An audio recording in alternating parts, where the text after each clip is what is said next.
कहीं ना कहीं यह एनआरसी के मुद्दे को भटकाने के लिए, बांग्लादेशी घुसपैठ के मुद्दे को भटकाने के लिए और हेमंत सोरेन जी और उनके तमाम मंत्री जो भ्रष्टाचार में लिप्त हो गए, जो 250 करोड़ से अधिक हमारे नेता बाबूलाल मरांडी जी ने जो आरोप लगाया, उसका जवाब देना चाहिए कि 250 करोड़ रुपए जो है का संपत्ति हमने कैसे बनाया। एक आदिवासी का आप भला नहीं कर सकते, उनकी संपत्ति की लूट मचा करके रख दिए, खनिज के नाम पर, जमीन के नाम पर आपने लूट लिया। अब जब जेल के शिकंजों के अंदर जाने वाले हैं तब आप एक ऐसा सवाल खड़ा कर दिए कि आम पब्लिक का मानसिकता डाइवर्ट हो जाए, डाइवर्ट होकर के हो जाए। एक तरफ आप सदन के अंदर पे बोलते हैं कि मैं 1932 के खतियान को आधार नहीं बना सकता, और दूसरी तरफ आप कैबिनेट में प्रस्ताव को पारित कर देते हैं। यानी आप भोले भाले यहाँ के जनजाति हों, चाहे मूलवासी हों, चाहे आदिवासी हों, चाहे बरसों से रहने वाले लोग हों, उनके भावनाओं के साथ आप खिलवाड़ कर रहे हैं। आप विकास के मापदंड से किनारे करके आप लोगों को दिग्भ्रमित करने का प्रयास कर रहे हैं। यही मेरा आपसे कहना है कि बांग्लादेशी घुसपैठ का वोट बैंक इनका बना रहे और जनता गुमराह हो जाए, यही इनकी रणनीति हो रही है, जिसे हम लोग पर्दाफाश करेंगे। तो बन्ना गुप्ता जी वही बोलते, अंधेर नगरी चौपट राजा, टका शेर भाजी टका शेर खाजा। मंत्री बन गए लेकिन ज्ञान नहीं है, मंत्री बन गए लेकिन ज्ञान का अभाव है, मंत्री बन गए लेकिन ज्ञान की अज्ञानता के कारण वे कैबिनेट में बैठ गए। अरे कैबिनेट में बैठे हैं तो आम जनों के विषय में, जिस क्षेत्र की जनता ने आपको मत दे करके आपको भेजा है, सबलीज में रहने वाले कदमा, बिष्टुपुर, रामनगर क्षेत्र के सुनारी के क्षेत्र में रहने वाले लोग, कागल नगर के क्षेत्र में रहने वाले लोग के पास में जाकर के बोलिए।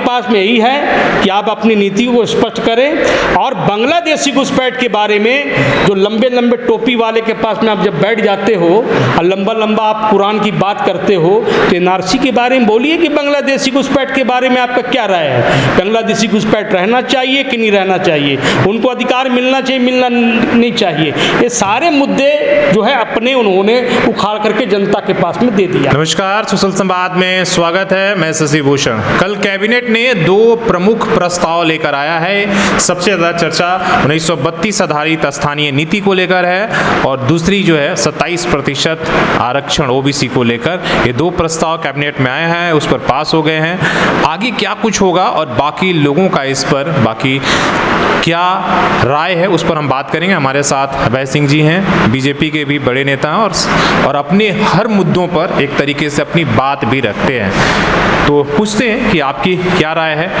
1932 आधारित स्थानीय नीति और 27% ओबीसी आरक्षण को लेकर, किस तरीके से देख रहे हैं? देखिए, यह सरकार जब से बनी है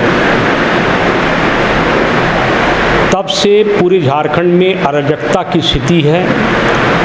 कब किसकी हत्या हो जाए, कब बलात्कार हो जाए, कब किसके साथ में कुछ भी घटनाएं हो जाए, किसी को मालूम नहीं है। आए दिन डकैती, आए दिन चोरी एक आम बात है।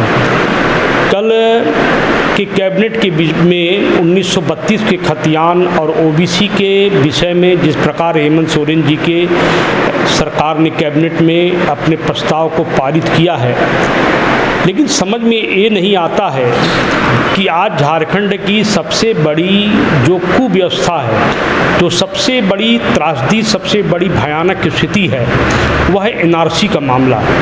क्योंकि भारतीय जनता पार्टी ऑलवेज, हमारे नेता बाबूलाल मरांडी जी हों या भाजपा के हमारे प्रदेश अध्यक्ष जी हों या अन्य कोई भी सम्मानित विधायक हैं, जब भी सदन के अंदर हो या सदन के बाहर, उन्होंने एनआरसी के मुद्दे में हेमंत सोरेन जी की सरकार से स्पष्टता मांग उन्होंने किया था। लेकिन आज तक इसकी स्पष्टता जो है लोगों को समझ में नहीं आ रहा। भारत सरकार के माननीय केंद्रीय गृह मंत्री जी ने एनआरसी के मुद्दे में कठोरता के साथ पालन करने के लिए प्रत्येक राज्यों को निर्देशित भी किया है और आग्रह भी किया है। लेकिन आज झारखंड के संथाल परगना में जिस प्रकार की परिस्थिति का निर्माण है कि दुमका में, जामताड़ा में, साहेबगंज में, पाकुड़ में, देवघर में बांग्लादेशी घुसपैठ तेजी के साथ हुआ है और जिसका नतीजा यह है कि वहाँ असमानता की स्थिति है। कई जिले में अल्पसंख्यक जो है वो कहीं ना कहीं बहुसंख्यक से ज़्यादा हो गया। उस जिले की स्थिति बहुत ही भयानक है और एक बृहद बांग्लादेश बनाने की जो रणनीति के तहत जो काम हो रहा है अंतर्राष्ट्रीय स्तर में, कुछ अलगाववादी ताकतें झारखंड और भारत की एकता अखंडता संप्रभुता को तोड़ने में लगी है, वैसे लोगों के खिलाफ में हेमंत सोरेन जी की सरकार के एक भी मंत्री आज तक उन्होंने कोई जवाब नहीं दिया, ना कोई जवाब किया, ना कोई तलब किया, ना एनआरसी के मुद्दे में उन्होंने अपनी स्पष्टीकरण दी और ना ही उस क्षेत्र के विधायक हो, सांसद हो, कोई भी व्यक्ति जो है जो जेएमएम से जो सरकार से संबंधित लोग हैं वह कभी भी अपनी बातों को स्पष्ट नीति के तहत नहीं रखा। आपने देखा है कि उदाहरण स्वरूप कि पिछले दिने दुमका में जिस प्रकार अंकिता सिंह की हत्या हो जाती है, लेकिन स्थानीय जनप्रतिनिधि होने के नाते माननीय मुख्यमंत्री हेमंत सोरेन के भाई बसंत सोरेन जी वहां जाने की बात तो छोड़ दीजिए, उनका जो बयान आता है इतनी घिनौना बयान, इतनी अश्लीलता बयान कि वे पत्रकारों के समक्ष कहते हैं कि मैं इसलिए दुमका नहीं पहुंच पाया क्योंकि मैं दिल्ली में अंडरवेयर खरीदने के लिए मैं दिल्ली गया था, मैं अंडरगारमेंट्स खरीदने के लिए गया था। जिस जनप्रतिनिधि की यह मानसिकता हो जाए कि पत्रकार अगर उसे अंकिता सिंह की हत्या से संबंधित सवाल पूछे तो वो अंडरगारमेंट में परिवर्तन कर दे, इसीलिए हम ये कहना चाहते हैं कि 1932 के खतियान में जो विषय है अगर आपने उठाया है तो मुख्यमंत्री जी को भी यह भी स्पष्ट करनी चाहिए कि पूरे झारखंड में कहीं 1911 में सर्वे सेटलमेंट हुआ है, स्थानीयता का खतियान बना है, कहीं पर 1964 में बना, जैसे कुल्हान का क्षेत्र में आप देख लेंगे कि जमशेदपुर के जो आसपास जो भी इलाके हैं तो 1964 का खतियान है। यहाँ पर उस समय भारत की सरकार ने चाईबासा अन्य क्षेत्रों में कहीं 1965 में भी करवाया है, 1970 में भी करवाया है, कुछ क्षेत्रों में 1932 में हुआ है, फिर अंग्रेज़ों के ज़माने में कहीं 1911 में देवघर इलाके ऐसे जगह में 1911 भी है। तो सवाल क्या है, जब एक राज्य में इतनी बड़ी असमानता है खतियान बनाने में तो सरकार को कहीं ना कहीं हर बिंदुओं पर गंभीरता के साथ विचार करना चाहिए। और सबसे बड़ी बात है कि दुख इस बात का लगता है कि ओबीसी आरक्षण आप 27% दें, 54% दें, 50% दें, ये अलग विषय हो सकता है, लेकिन ये बताइए कि जो लोग यहाँ पर जिनके पास अगर 1932 का खतियान नहीं है वो लोग ओबीसी का आरक्षण कैसे लेंगे? जमशेदपुर, धनबाद, बोकारो, हजारीबाग में ऐसे लाखों लोग हैं, ऐसे कई लोग हैं कि जिनके पास में डोमिसाइल नहीं है, जिनके पास ज़मीन नहीं है। और सबसे बड़ी मज़ेदार बात है कि यहाँ पर पूरे झारखंड में कई ऐसे आदिवासी परिवार हैं कि जो भूमिहीन थे, उनके पास में कोई ज़मीन जायदाद नहीं, तो उनकी आप कैसे तय करोगे कि ये व्यक्ति यहाँ से स्थानीयता का इनको खतियान के आधार पर हम देंगे?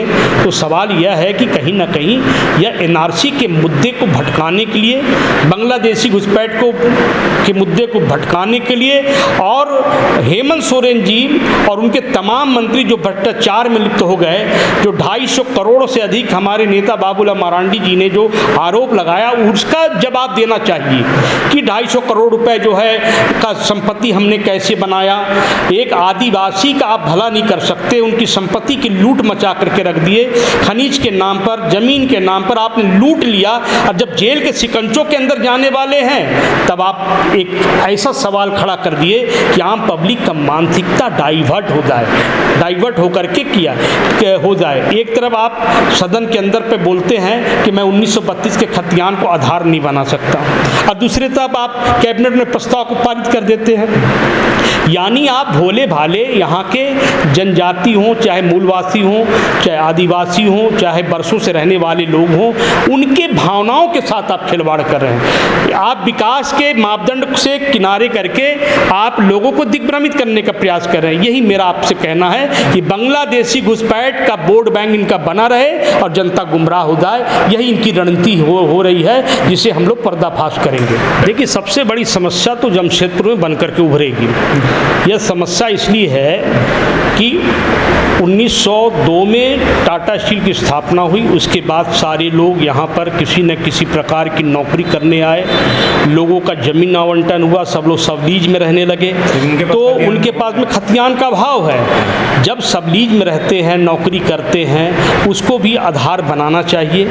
अगर आप आज खतियान खोजेंगे तो सबलीज में रहने वाले जो लाखों लोग हैं, 10 लाख से अधिक लोग यहाँ पर रहते हैं, उनके पास में कहाँ से खतियान आएगा। तो बन्ना गुप्ता जी वही बोलते हैं, अंधेर नगरी चौपट राजा, टका शेर भाजी टका शेर खाजा। मंत्री बन गए लेकिन ज्ञान नहीं है, मंत्री बन गए लेकिन ज्ञान का अभाव है, मंत्री बन गए लेकिन ज्ञान की अज्ञानता के कारण वे कैबिनेट में बैठ गए। अरे कैबिनेट में बैठे हैं तो आम जनों के विषय में, जिस क्षेत्र की जनता ने आपको मत दे करके आपको भेजा है, सबलीज में रहने वाले कदमा, बिष्टुपुर, रामनगर क्षेत्र के सुनारी के क्षेत्र में रहने वाले लोग, कागल नगर के क्षेत्र में रहने वाले लोग के पास में जाकर के बोलिए कि हमने आपके लिए कुछ करके आए हैं। आप वहाँ के ना तो आप ओबीसी परिवार को आप समझा पाएंगे और ना 1932 के खतियान को लेकर के दौड़ पाएंगे। वो जब आपसे सवाल करेंगे तो आपके पास में सवाल क्या है? केवल अच्छे अच्छे भाषण का प्रकट कर देना और वहाँ पर मुख्यमंत्री के साथ फोटो खिंचा लेना। अब तो पता चलेगा कि आप राजनीति किस प्रकार करते हैं। जब जनता रोड में पूछेगी कि हम तो सबलीज में रहते हैं, हमारे पास खतियान नहीं है, अब आप बताइए मंत्री जी कि हम लोग क्या करेंगे, तो मंत्री जी आसमान झांकेंगे या तो ज़मीन झांकेंगे, जवाब तो इनके पास में रहेगा नहीं। 2 लफ्ज बिहारी लफ्ज में आप शायरो शायरी सुना सकते हैं, लेकिन बिहारी और वहाँ पर जो बरसों से रहने वाले लोगों के बीच में तो आपकी जमानत बंद होने वाली है, कहानी आपकी खत्म हो गई आज कल से। अब आपके पास में यही है कि आप अपनी नीति को स्पष्ट करें। और बांग्लादेशी घुसपैठ के बारे में जो लंबे लंबे टोपी वाले के पास में आप जब बैठ जाते हो और लंबा लंबा आप कुरान की बात करते हो, तो एनआरसी के बारे में बोलिए कि बांग्लादेशी घुसपैठ के बारे में आपका क्या राय है। बांग्लादेशी घुसपैठ रहना चाहिए कि नहीं रहना चाहिए, उनको अधिकार मिलना चाहिए, मिलना नहीं चाहिए, ये सारे मुद्दे जो है अपने उन्होंने उखाड़ करके जनता के पास में दे दिया। देखिए जो बांग्लादेशी घुसपैठी हैं उनके दोनों हाथ में लड्डू हो गए।